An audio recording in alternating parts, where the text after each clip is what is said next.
How sure are you that you can tell what's real online? You might think it's easy to spot an obviously AI-generated image, and you're probably aware that algorithms are biased in some way. But all the evidence is suggesting that we're pretty bad at understanding that on a subconscious level. Take, for example, the growing perception gap in America. We keep over and overestimating how extreme other people's political beliefs are, and this is only getting worse with social media because algorithms show us the most extreme picture of reality. As an etymologist and content creator, I always see controversial messages go more viral because they generate more engagement than a neutral perspective.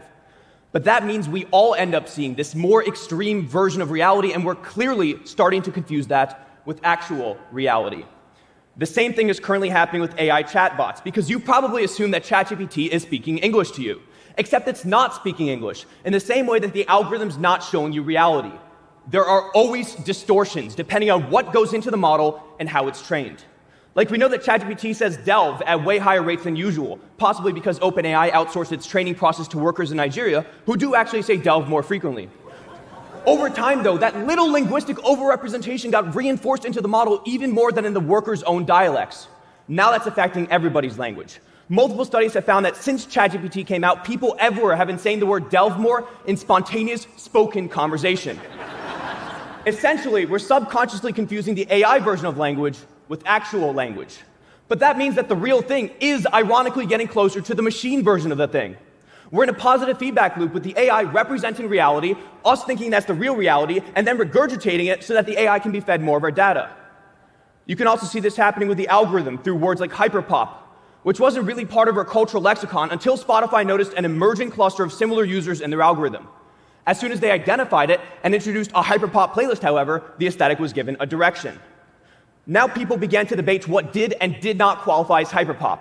The label and the playlist made the phenomenon more real by giving them something to identify with or against. And as more people identified with hyperpop, more musicians also started making hyperpop music. All the while, the cluster of similar listeners and the algorithm grew larger and larger, and Spotify kept pushing it more and more because these platforms want to amplify cultural trends to keep you on the app.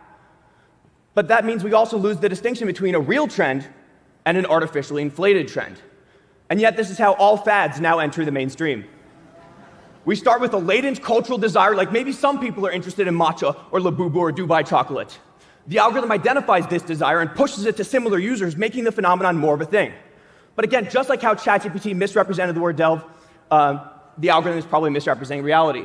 Now more businesses are making Labubu content because they think that's the desire.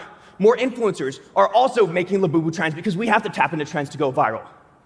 And yet, the algorithm is only showing you the visually provocative items that work in the video format. TikTok has a limited idea of who you are as a user, and there's no way that matches up with your complex desires as a human being, so we have a biased input.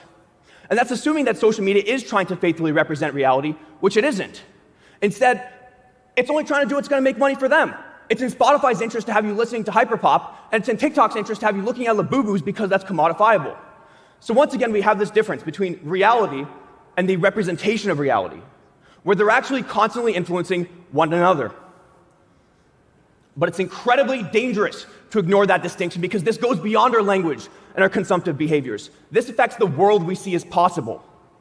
Evidence suggests that ChatGPT is more conservative when speaking the Farsi language, likely because the limited training texts in Iran reflect a more conservative political climate in the region. Does that mean that an Iranian ChatGPT user will think more conservative thoughts? We know that Elon Musk regularly makes changes to his chatbot Grok when he doesn't like how it's responding, and that he uses his platform X to artificially amplify his tweets. Does that mean that the millions of Grok and X users are subconsciously being trained to align with Musk's ideology? We need to constantly remember that these aren't neutral tools. Everything that ends up in your social media feed or in your chatbot responses is actually filtered through many layers of what's good for the platform, what makes money, and what conforms to the platform's incorrect idea about who you are. When we ignore this, we view reality through a constant survivorship bias, which affects our understanding of the world. After all, if you're talking more like ChatGPT, you're probably thinking more like ChatGPT as well, or TikTok, or Spotify, but you can fight this if you constantly ask yourself, why? Why am I seeing this? Why am I saying this? Why am I thinking this? And why is the platform rewarding this? If you don't ask yourself these questions, their version of reality is going to become your version of reality. So stay real.